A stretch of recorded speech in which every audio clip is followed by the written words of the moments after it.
स्वागत है आपका हमारी बेहद खास पेशकश शेयर बाजार सबका अधिकार में। 89 स्वदेश की ऐसी मुहिम जहां पर हमारा मकसद है कि देश के लगभग 1 करोड़ लोगों को निवेश के डोर से जोड़ा जाए और उन्हें शेयर बाजार में कैसे पैसे लगाने चाहिए, कहां लगाने चाहिए, इस बात की जागरूकता समझ दी जाए। क्योंकि बचत करना हमारी आदत में शुमार तो है, लेकिन इस बचत का निवेश हम कहां कर सकते हैं, किस तरीके से कर सकते हैं, ये सवाल अक्सर आपके जहन में उठते होंगे। इन्हीं सवालों के जवाब देने के लिए हमने ये शो शुरू किया है। और ये सिर्फ एक शो नहीं है, शेयर बाजार से आपको जोड़ने की हमारी एक मुहिम है, हमारी एक कोशिश है। क्योंकि हम इस शो के जरिए आपको आसान भाषा में तमाम जानकारियां देते हैं जो जानना ज़रूरी होता है आपके लिए। क्योंकि इक्विटी एसेट क्लास के तौर पे अगर देखा जाए तो आपके पोर्टफोलियो में क्यों ज़रूरी है, क्यों महंगाई को मात देने की क्षमता रखता है इक्विटी बाजार, ये तमाम बातें आपको बताते हैं। भले ही स्टॉक के जरिए आप शेयर बाजार में आना चाहें या म्यूचुअल फंड के जरिए या ओवरऑल एसेट एलोकेशन में आपको कुछ जानना हो, इस शो के जरिए आपको हम बताते हैं। गेस्ट के तौर पर हमारे साथ हमारे खास मेहमान जुड़े हुए हैं, तनिषा अकेडमी के नितिलेश पावस्कर और एसएमसी ग्लोबल के सौरभ जैन। और झटपट सवालों का सिलसिला भी हम शुरू करते हैं इस शो में। अरुण कुमार साहब मेरे साथ फोन लाइन पर हैं। सर नमस्कार और शेयर बाजार सबका अधिकार हमारी इस मुहिम में आपका स्वागत है। कहां से बोल रहे हैं, क्या जानना चाहते हैं, कुछ बताएं। मैम नमस्ते जी, मैं हरिद्वार से बोल रहा हूँ मैम। ओके सर, बताइए। हाँ जी, मेरे पास मैम सुजलोन के कम से कम 1400 शेयर है मैम। अच्छा, और मैं ये चाह रहा हूँ कि मैं इन्हें होल्ड करूँ क्या और बाई करूँ इसमें। सर आपने किस भाव पर लिया हुआ है? मैंने एवरेज करके इस टाइम पे 29 रुपये 37 पैसा हो गया मैम। ऑलराइट, तो अभी तो आप मुनाफे में हैं, लेकिन अब आपको कितना और रुकना है? मैम मैं तो ऐसे सोच रहा था 400 तक ले जाऊँ। चलिए बताते हैं आपको कि और कितना लंबा रुकना चाहिए। नितिलेश, चलिए इन्होंने 29.37 पे लिया हुआ है, 38.30 हम देख रहे हैं फिलहाल प्राइस चल रही है, तो इनकी बाइंग प्राइस से तो ऊपर है, हालांकि ये इनकी एवरेज कॉस्ट है। अब बताइए कि इनको क्या और समय देना चाहिए कि फिलहाल जो मुनाफा हो रहा है बांध के कहीं और शिफ्ट कर ले? देखो, होल्ड करके रख सकते हैं। 36.50 का एक ट्रेलिंग बेसिस का स्टॉप लॉस जरूर रखे। सुजलॉन मुझे याद है मैं काफी समय पहले भी कहता था 7 रुपए 12 रुपए के आसपास रिस्क फॉर्मेशन वाला एरिया है, अगर ये निकालता है तो अच्छा खासा मोमेंटम दिखा सकता है। तो अभी के लिए बने रहे, 36.50 का स्टॉप लॉस जरूर मेंटेन करे। इसके नीचे अगर मिलता है फिर से 27-28 ये लेवल के ऊपर, तो फिर से री एंटर आप कर सकते हैं अगर आप लंबी अवधि के लिए होल्ड करना चाहते हैं। तो जरूर स्टॉप लॉस को मेंटेन करें, जो प्रॉफिट खाता है उसको गवाए ना, क्योंकि मार्केट आने वाले समय में वोलेटाइल रह सकता है। कुछ सरप्राइजिंग चीजें अगर मार्केट में देखने को मिलती है तो अच्छे खासे स्टॉक लोअर लेवल के ऊपर फिर से हम लोग क्या कर सकते हैं, ले सकते हैं। कुछ क्वालिटी स्टॉक्स और भी आप अपने पोर्टफोलियो में क्या कर सकते हैं, ऐड कर सकते हैं। तो अभी के लिए स्टॉप लॉस से बने रह सकते, बने रहने की सलाह, लेकिन स्टॉप लॉस का खास तौर पे ध्यान रखिए। चलिए बढ़ते हैं आगे, अपने अगले कॉलर को जोड़ते हैं। मोहित अग्रवाल हमारे साथ जुड़े हैं। मोहित, गुड मॉर्निंग। और आप शेयर बाजार सबका अधिकार में जुड़ने वाले चुनिंदा निवेशकों और दर्शकों में से एक हैं। तो सबसे पहले तो हमारी इस मुहिम से जुड़ने के लिए आपका बहुत बहुत शुक्रिया। पूछिए, क्या जानना चाहते हैं? मोहित, आप तक आवाज आ रही है? हाँ जी, हाँ जी सर। जी, पूछिए, क्या जानना चाहते हैं? सर मेरे पास टाटा मोटर के शेयर हैं जी, 300 शेयर सर। ठीक है, किस भाव पे लिया आपने? मैंने 10848 पे लिए 48 को सर। ठीक है, ठीक है। क्या नजरिया आपका, शॉर्ट टर्म का या लॉन्ग टर्म का? सर वैसे नजरिए तो मेरा लॉन्ग टर्म का है सर। ठीक है, ठीक है। नितिलेश, मैं आपके पास ही आना चाहूंगा। मोहित को क्या सलाह आपकी होगी? 1048 की बाइंग है, क्वालिटी शेयर परचेज किया इन्होंने टाटा मोटर्स। हालांकि हाल फिलहाल के दबाव का, खासतौर पे टाटा ग्रुप के शेयरों पे जो दबाव था खबरों की वजह से, वो हमने देखा। फिलहाल इनको क्या सलाह होगी लॉन्ग टर्म के नजरिए से?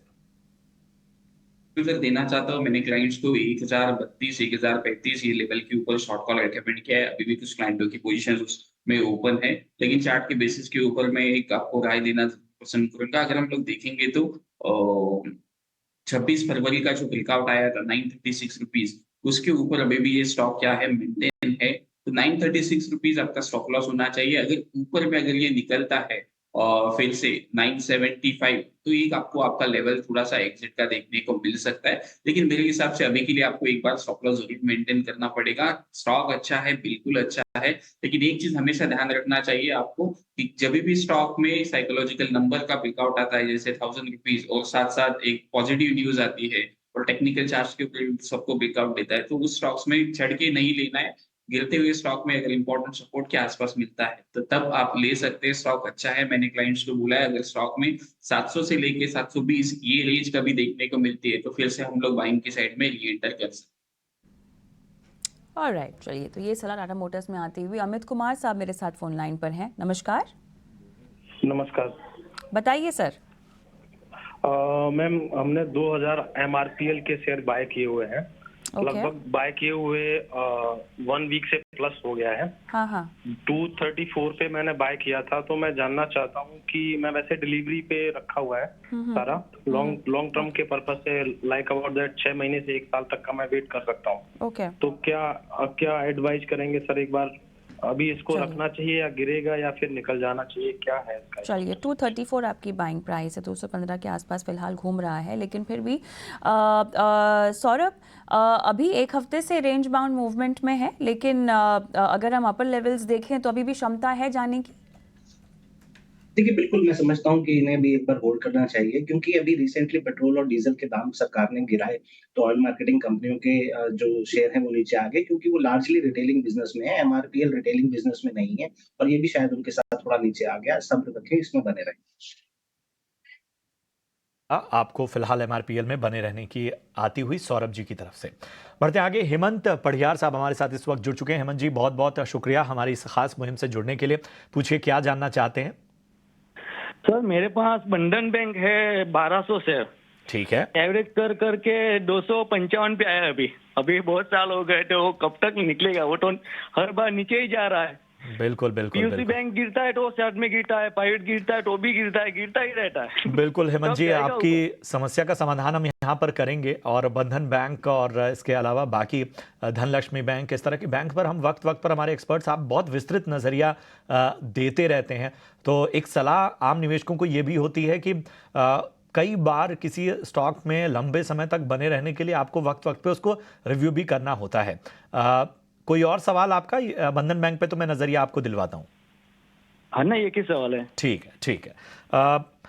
नितेश, बंधन बैंक, बहुत सारे ऐसे निवेशक हैं और वक्त वक्त पे हम बंधन बैंक हो, धनलक्ष्मी बैंक हो, कई बैंकों पर एक बेहतर नज़रिया देते रहे। फिलहाल क्या सलाह होगी? एवरेज करते करते इन 255 के भाव तक तो ले आए हैं वो अपने स्टॉक को। में अगर हम लोग देखेंगे तो कंटिन्यूअसली एक लोअर टॉप का फॉर्मेशन बनते आ रहा है। तो स्टॉक जब तक अपने हायर लेवल के ऊपर, मतलब 200 210 के लेवल के ऊपर सस्टेन नहीं होता है, तब तक मेरे हिसाब से इसमें एक मोमेंटम नहीं देखने को मिलेगा। तो अगर आपको स्टॉक में दूसरा कुछ अच्छा लग रहा है तो मेरे हिसाब से एक स्टॉक मुझे पसंद आ रहा है, वो आईडीएफसी फर्स्ट बैंक का है। आईडीएफसी फर्स्ट बैंक में अगर गिरावट आती है 70 रुपए से लेके 65, ये रेंज में अगर मिलता है तो वहां पे आप अपनी क्वांटिटी को क्या करें, ले सकते हैं, क्योंकि वहां पे मुझे लग रहा है कि स्ट्रक्चर अच्छा खासा पॉजिटिव होगा। लेकिन बंधन बैंक जब तक 210 रुपए ये लेवल के ऊपर नहीं सस्टेन होता है तब तक पोजीशंस को क्या करें, अभी एक के लिए स्टॉप लॉस मेंटेन करिए। तकरीबन आपका जो स्टॉप लॉस होगा वो 178 रुपीज के आसपास का आपको क्या रखना पड़ेगा, एक स्टॉप लॉस जरूर मेंटेन करना पड़ेगा, क्योंकि वो लेवल काफी क्रूशियल है। उसके नीचे थोड़ा सा एक पैनिक हमें और देखने को मिल सकता है। लेकिन 210 रुपए के ऊपर सस्टेन होता है तब आप थोड़ा सा इस स्टॉक में मोमेंटम के हिसाब से बाइंग करके चलिए। 190 रुपीज आपका स्टॉप लॉस होगा, फिर ऊपर में आपको 235 से लेके 260 ये लेवल्स दिखेंगे। तब आपको मैं सलाह दूंगा कि ये स्टॉक का स्ट्रक्चर सही हो गया है, 210 के ऊपर आप बाइंग करके चलिए। चलिए, बंधन बैंक में ये सलाह आपको दी जा रही है। हम आगे बढ़ते हैं। संजना मेरे साथ फोन लाइन पर है। नमस्कार। नमस्कार सर, आपका सवाल बताएंगे?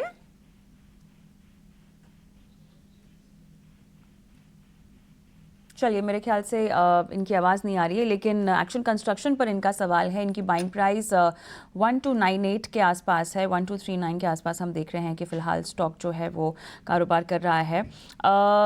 नितिलेश, 1239 की बाइंग प्राइस के साथ ये और कितना रुक सकते हैं?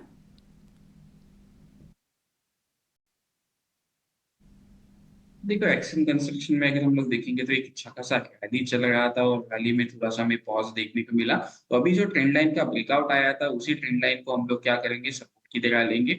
ऊपर में 1280 एक इम्पोर्टेंट लेवल है, 1280 अगर ये ब्रेकआउट कर देता है तो वहां से फिर से एक मोमेंटम स्टार्ट होगा। लेकिन अगर हम लोग देखेंगे तो 1220 से लेके 1180 एक इम्पोर्टेंट सपोर्ट है। इसके नीचे जाता है तो एक बार के लिए क्या करें, पोजीशंस को हल्के करें।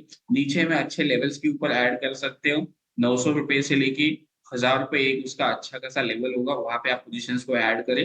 850 रुपए आपका स्टॉप लॉस होगा, मतलब हायर लेवल के ऊपर आप एग्जिट करके लोअर लेवल के ऊपर फिर से क्या कर सकते हो, एंटर कर सकते हो। स्टॉक में जो चाल हमें देखने को मिली 2022 के बाद 1300 से लेके स्टॉक 1600 रुपए हो गया है, थोड़ा सा कूल ऑफ होगा नीचे। अब हम लोग क्या कर सकते हैं, स्टॉक को फिर से री एंटर कर सकते हैं।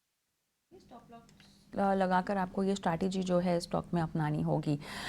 लेकिन फिलहाल हम रुक करते हैं एक दूसरी अहम खबर की ओर। इंश्योरेंस की मिस सेलिंग पर सरकार की सख्ती की खबर यहाँ पर आ रही है और सूत्रों के हवाले से खबर है कि सरकार जो है यहाँ पर कुछ सख्ती बरकरार कर सकती है, लगा सकती है। और मिस सेलिंग को लेकर क्या कुछ कदम उठाए जा सकते हैं, हमारे सहयोगी अंकुर खबर की तमाम डिटेल्स दे रहे हैं। यह सूत्रों की माने तो सरकार ने पब्लिक सेक्टर बैंक्स को बोला है कि आप जो अपनी इंश्योरेंस पॉलिसीज की सेलिंग है वहां पर थोड़ा चेक कीजिए, देखिए कि क्या वो कस्टमर्स को सही तरीके से बेची जा रही है। क्योंकि कई बार अलग अलग तरीके की कंप्लेंट्स आई हैं कि कुछ बैंकों के कुछ ब्रांचेस में ये पाया गया है कि जो पॉलिसीज़ हैं वो उनको बेच दी गई हैं जो कस्टमर्स शायद लेना ही नहीं चाहते थे, या फिर किसी तरीके का जो इंटरेक्शन होता था बैंक ऑफिशियल और इंश्योरेंस पॉलिसी को बेचने के संदर्भ में कस्टमर्स के साथ, वहाँ पर कई बार पाया गया है कि किसी तरीके का ये जो बैंक का इंसेंटिव है कस्टमर को वो तभी मिलेगा जब वो इंश्योरेंस प्रोडक्ट खरीदेगा। और ज़्यादातर पाया गया है कि ये तभी होता है जो बैंक की खुद की सब्सिडरी है वहाँ पर वो इंश्योरेंस बेचती है और बैंक चाहता है कि बंडल होके वो एक बार कस्टमर उसको खरीद ले। तो कुछ जगह पे ये प्रॉब्लम पाई गई थी, सरकार को काफ़ी सारे कंप्लेंट्स मिले थे और अब सरकार ने बैंकों को सेंसिटाइज किया है कि ये प्रॉब्लम आप चेक कीजिए, प्रोसेसेस को सुदृढ़ कीजिए। क्योंकि आपको याद होगा इससे पहले भी सरकार ने गोल्ड लोन पोर्टफोलियो को लेके बोला था बैंकों को कि आप थोड़ा सा सतर्क हो जाइए, यहाँ पे अपने प्रोसेसेस को रिव्यू कीजिए, क्योंकि कुछ शिकायतें वहाँ पर बैंकों के खिलाफ मिली थी और उसके बाद सरकार एक्शन में आई है। तो न सिर्फ गोल्ड लोन पोर्टफोलियो में बल्कि सरकार ने ये भी बोला है कि आप इंश्योरेंस पॉलिसीज जिस तरीके से बेचते हैं उस पर भी एक चेक रखें। चलिए, तो बहुत पुरानी समस्या इंश्योरेंस में मिस सेलिंग की, और जैसे हम देखते हैं कि 31 मार्च की डेडलाइन नज़दीक आती रहती है, मिस सेलिंग के केसेस भी बढ़ जाते हैं। लिहाजा यहाँ पर सरकार की सख्ती की ओर एक और कदम इंश्योरेंस में मिस सेलिंग को लेकर हम बढ़ता हुआ देख रहे हैं। ने अपना सवाल सोशल मीडिया के जरिए हम तक पहुंचाया है। अतुल हैं महाराष्ट्र से और इनका सवाल जीएमआर इंफ्रा पे है। इन्होंने जीएमआर इंफ्रा के शेयर 40 रुपए के भाव पे खरीदे हैं। फिलहाल मुनाफा होता हुआ क्योंकि इनके भाव से ऊपर ये स्टॉक आज हालांकि हल्का दबाव हमें जीएमआर इंफ्रा पे नजर आ रहा है। नितलेश, मैं आपके पास आना चाहूंगा, बताइए क्या सलाह होगी अतुल को। जीएमआर इंफ्रा के स्टॉक इन्होंने लिए हैं 40 रुपए के भाव पे। देखो ये सबसे फेवरेट मेरा स्टॉक था, इस स्टॉक को मैंने काफी रिकमेंड किया था और 27 रुपए से रिकमेंड किया, 90 रुपीज का टारगेट था। तो मेरे हिसाब से एक बार के लिए प्रॉफिट को बुक कर लीजिए, लोअर लेवल के ऊपर मिलता है तो वहां पे पोजीशंस को ऐड कर सकते हैं। 75 रुपीज आपका स्टॉप लॉस होना चाहिए। लास्ट टाइम भी 86 रुपीज के आसपास मैंने ये स्टॉक को शॉर्ट के लिए रिकमेंड किया था आपके ही चैनल के ऊपर। 78 से लेके 80 रुपीज ये टारगेट के लिए हम लोगों ने प्लान किया था। तो ये स्टॉक अच्छा है, मेरा फेवरेट स्टॉक है, लेकिन डीप में लेना चाहिए क्योंकि इसको स्टॉक को मैंने 30 रुपए से 90 रुपए के टारगेट के लिए दिया था 2 साल पहले के लिए। तो वो टारगेट डन हो चुके। तो लोअर लेवल के ऊपर अगर ये मिलता है 62 से लेके 60 इस रेंज में, तो फिर से हम लोग क्या कर सकते हैं, स्टॉक में एंटर कर सकते हैं। तो अभी के लिए एक आपको स्टॉप लॉस मेंटेन करे 75 रुपीज का। अगर ये फिर से 80 रुपीज के ऊपर सस्टेन होता है तो फिर से एक स्टॉक में मोमेंटम में देखने को मिल सकता है। चलिए, 75 का आपको जो है स्टॉप लॉस लगाने की सलाह यहाँ पर दी जा रही है। आगे बढ़ते हैं और सौरभ, यहाँ पर हमारे दर्शक ने सवाल पूछा है एफसीआई पर। इनकी बाइंग प्राइस ये कह रहे हैं 61 की है और इनका नज़रिया शॉर्ट टर्म का है इसमें। देखिए आईएफसीआई मुझे लगता है कि mid cap small cap rally में फ्लाई कर गया। अगर आप बैलेंस शीट देखेंगे तो जो नेगेटिव नेटवर्थ है और कंपनी कंटिन्यूअसली लॉस पोस्ट कर रही है, और कोई भी टर्न अराउंड के कोई चांस नहीं है। तो मुझे नहीं लगता कि इस तरह का स्टॉक आपके पोर्टफोलियो में होना चाहिए। मेरी सलाह से आप इसमें से निकल जाइए। को दी जा रही है। आगे बढ़ते हैं और संदीप कुमार हमारे साथ फोन लाइन पर हैं। संदीप जी नमस्कार, कहाँ से बोल रहे हैं? वेरी गुड मॉर्निंग मैम, मैं morning. हरियाणा से बोल रहा हूँ सर, बिरादरी से। अच्छा, बताइए, आपने हमारी इस खास मुहिम में अपना सवाल भेजा है। बहुत दिलचस्प सवाल है आपका, बताइए, हमारे एक्सपर्ट से आप पूछ सकते हैं। हाँ, यही है कि मैम कि एक तो मेरे को ये जानना, जैसे आप BTST और ये STBT बताते हो ना जी, जी क्लोजिंग कोड के अंदर, और ये सवाल था, और ये जैसे शॉर्ट कैसे करने होते हैं वो ये पता करना था मैम। अच्छा, चलिए, बहुत इंटरेस्टिंग सवाल है। और संदीप, आपके सवाल के ज़रिए वो तमाम दर्शक जो शायद इस तरह की स्ट्रैटेजीज़ को नहीं जानते हों, उन्हें भी समझाइश मिल जाएगी। तो सौरभ, आप ही के पास आऊँगी। BTST और इस तरह के जो ट्रेड्स बताए जाते हैं, बेसिकली शॉर्ट करने को लेकर भी इनका सवाल है कि शॉर्ट कब करना चाहिए और कैसे करना चाहिए, किस तरह से आप इस स्ट्रैटेजी को अपनाएं, कैसे एनालाइज करें कि स्टॉक में शॉर्ट करने का समय आ गया है। देखिए, जनरली जब बुलिश मार्केट होता है और जो सेक्टर तेजी में चल रहे होते हैं, तो जो टेक्निकल एनालिस्ट होते हैं वो चार्ट्स पे देखते हैं कि टेम्पो कैसा है, वॉल्यूम्स कैसे हैं और स्टॉक का प्राइस मूवमेंट कैसा है। तो वो आपको सलाह देते हैं बाय टुडे सेल टुमारो। माने आप आज जाते समय ले जाइए और कल जब बाजार ऊपर खुलने का उनको ऐसा लगता है कि बाजार ऊपर खुलेगा और स्टॉक प्राइस भी अच्छा मूव करेगा, तो वो बाय टुडे सेल टुमारो की आपको करवाते हैं। सेल टुडे बाय टुमारो का मतलब ये होता है कि जहाँ पर उन्हें थोड़ी कमजोरी दिख रही होती है, जो सेक्टर परफॉर्म नहीं कर रहा होता, उसका कोई स्टॉक आपको लिए लेके आते हैं, बोलते हैं कि आप इसे बेचिए, बाजार भी नरम दिख रहा है और स्टॉक भी नरम दिख रहा है, तो आपको ये कल स्टॉक नीचे मिलेगा, तो आपको उससे मुनाफा होगा। जनरली सेल टुडे कैश में नहीं होता है, एफ&ओ की पोजीशंस में होता है। तो इस तरीके से रहता है। मेरी सलाह से जितने भी आप जब भी आप ट्रेड लेते हैं, तो आपको बिल्कुल स्टॉप लॉस का बिल्कुल ध्यान रखना चाहिए, क्योंकि स्टॉप लॉस भी साथ में ही सुझाया रहता है। थोड़ा-सा रिस्की रहता है, लेकिन क्योंकि मार्केट की सेंटिमेंट्स के साथ स्टॉक कहीं पर भी खुल सकता है, तो ये आपको ज़रूर ध्यान रखना चाहिए। ठीक है, तो उम्मीद करते हैं संदीप जी कि आप की जो शंका है उसका समाधान आपको मिल गया हो। और हम दर्शकों से गुजारिश भी करेंगे कि आपके बेसिक से बेसिक सवाल आप हमारी इस मुहिम में भेज सकते हैं और हम आपको बेहतर तरीके से मार्गदर्शन देने की कोशिश करेंगे। चलिए, अगला सवाल यूट्यूब से लेते हैं। संदीप त्रिपाठी हैं और इनका सवाल है NHPC पे। 600 शेयर लिए हुए हैं इन्होंने और 96 रुपए के भाव पे इन्होंने NHPC का स्टॉक खरीदा है। एक और इनका सवाल है HCC लिमिटेड पे। जी हाँ, हिंदुस्तान कंस्ट्रक्शन पे इनका सवाल है और हिंदुस्तान कंस्ट्रक्शन में अगर इनकी खरीदारी देखें तो 43 रुपए के भाव पे इन्होंने हिंदुस्तान कंस्ट्रक्शन का शेयर लिया हुआ है। तो 96 रुपए पे NHPC और 43 रुपए पे HCC का शेयर। नितेश, मैं आपके पास आना चाहूंगा, क्या सलाह होगी? देखो, लास्ट टाइम पे किसी दूसरे चैनल के ऊपर था, तब मैंने बोला था कि एससीसी में अगर 28 से लेके 30 इस रेंज में मिलता है तो वहां पे बाय करके चल सकते हैं, एक अच्छा खासा मोमेंटम था।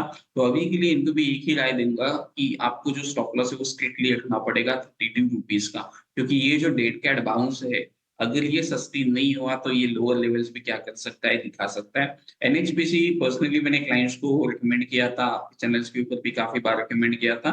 तो अभी के लिए उसका जो एक स्टोरी था या फिर जो मोमेंटम आना था वो काफी मेरे हिसाब से हो चुका है। तो अभी के लिए आप 80 रुपीज मैक्स एक स्टॉप लॉस रखें। इसके नीचे जाता है तो एक बार के लिए पोजीशंस को क्या करें, हल्की करें। जब तक ये स्टॉक 89 मतलब यहाँ से 6 से लेके 10% का मूवमेंट नहीं देता है, तब तक मेरे हिसाब से ये स्टॉक का स्ट्रक्चर अभी के लिए ठीक नहीं होगा। लोअर लेवल के ऊपर जरूर लेना चाहिए, NHPC को हो गया या फिर GMR इंफ्रा को हो गया, लेकिन अभी के लिए आपको स्टॉप लॉस के साथ बने रहना चाहिए। काफ़ी सावधानी से आपको रहना है और स्टॉप लॉस लगाकर रुके रहने की सलाह दी जा रही है। मैनेक सरकार मेरे साथ भुवनेश्वर से फोन लाइन पर हैं। नमस्कार सर। नमस्कार मैडम। बताइए। मैडम मेरे पास IRB के 600 शेयर है, मैंने 60 रुपीज 89 पैसे में लिए थे।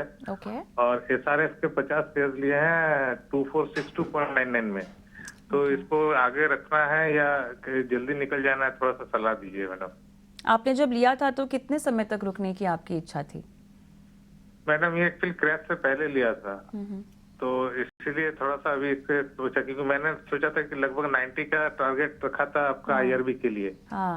ट्रेंड पूरा डाउन चल रहा है, तो इसका बिल्कुल। थोड़ा सा पता नहीं चल रहा है कि क्या प्रॉब्लम हो सकता है, या रखे या ना रखे। चलिए, तो नितिलेश, चार्ट्स की बदौलत आप बताइएगा, 60 की इनकी खरीद है, 60.89 की IRB की, इनफैक्ट ये इन्होंने शायद ये एवरेज किया है, बोला उन्होंने। SRF 2462, ये इनके 2 लेवल्स हैं। इंफ्रा में अगर हम लोग देखेंगे तो मैंने क्लाइंट्स को रिकमेंड किया है 4850 के आसपास बाइंग के लिए। रिसेंट जो ये फॉल आया था, लेकिन स्टॉप लॉस को हम लोगों ने 52 रुपीज के ऊपर ट्रेड किया है, क्योंकि अगर एक इम्पोर्टेंट जो लेवल है 62 जो ट्रेंड लाइन बन के आ रहा है, उसके ऊपर जब तक ये सस्टेन नहीं होता है तब तक मेरे हिसाब से थोड़ा सा ये डाइसिस सिचुएशन हो सकता है। तो जो मैंने मेरे क्लाइंट्स को सलाह दी है 52 रुपीज का स्टॉप लॉस, वही स्टॉप लॉस के साथ मैं आपको सजेस्ट करूंगा।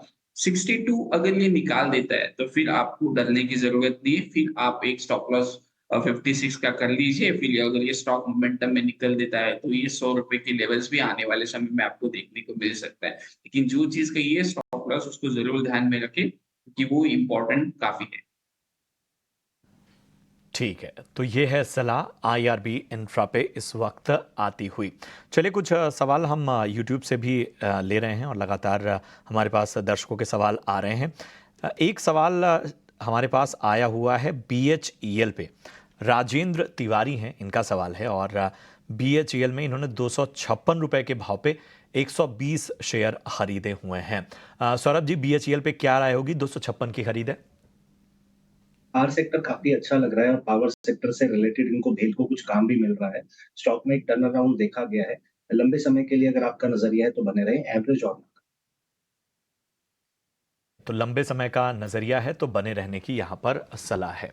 चलिए, अगले दर्शक को जोड़ते हैं। अनिकेत हमारे साथ इस वक्त जुड़े हुए हैं। अनिकेत, गुड मॉर्निंग, कहाँ से बात कर रहे हैं आप? सर, पटना बिहार से। जी जी, पूछिए, क्या जानना चाहते हैं?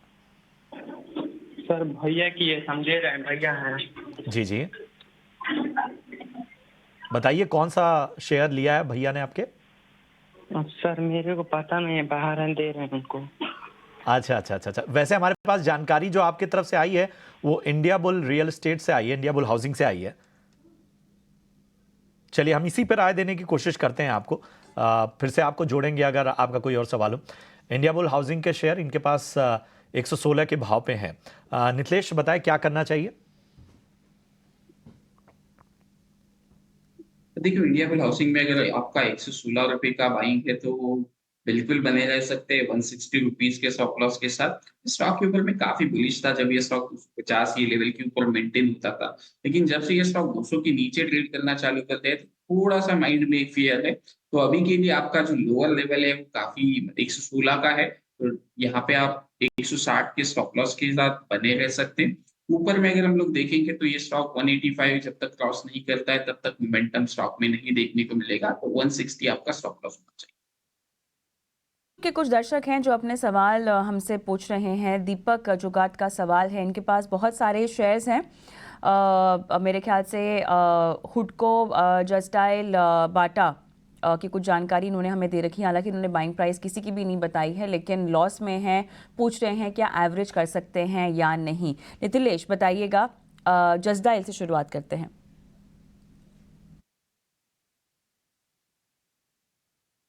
देखिए, जस्टाइन में एवरेज का तो सलाह नहीं दूंगा, क्योंकि स्टॉक में वन वे फॉल देखने को मिल रहा है। अगर ये स्टॉक 800 रुपए के ऊपर कंटिन्यूअसली सस्टेन होता है तो ये यहाँ से एक मोमेंटम नीचे की साइड में दिखा सकता है। फिर ये स्टॉक 666, ये जो एक मैजिकल नंबर है, वहां तक फिसल सकता है। तो तब आप चाहिए तो वहां पे पोजीशन क्या कर सकते हो, एवरेज कर सकते हो। दूसरा जो स्टॉक है हुडको का, देखिए हुडको में अगर हम लोग देखेंगे तो एक लोअर लेवल से बाउंस तो काफी अच्छा किया है, एक स्ट्रॉन्ग 150 ये लेवल से। तो स्टॉक में मेरे हिसाब से अभी के लिए 185 से लेके 190 एक इम्पॉर्टेंट रेजिस्टेंस है, जहां से स्टॉक ने क्या किया था, ब्रेक डाउन किया था। तो मेरे हिसाब से एक बार के लिए यहाँ पे क्या कर लीजिए, जो भी कुछ लॉस हो रहा है वो बुक कर लीजिए। लोअर लेवल के ऊपर फिर से क्या कर सकते हैं, एंटर कर सकते हैं। यहाँ पर हुडको से निकलने की सलाह, लॉस बुक करके जब और गिरावट हो तो आप एंट्री कर सकते हैं, अगर इसमें आपकी खरीदारी की मंशा है तो। लेकिन शेयर बाजार सबका अधिकार में फ़िलहाल हमें इजाज़त देने का समय आ गया है। नितिलेश आपका, सौरभ आपका बहुत बहुत धन्यवाद, आपने समय निकाला, और इसी के साथ मुझे और प्रशांत को भी इजाज़त दें।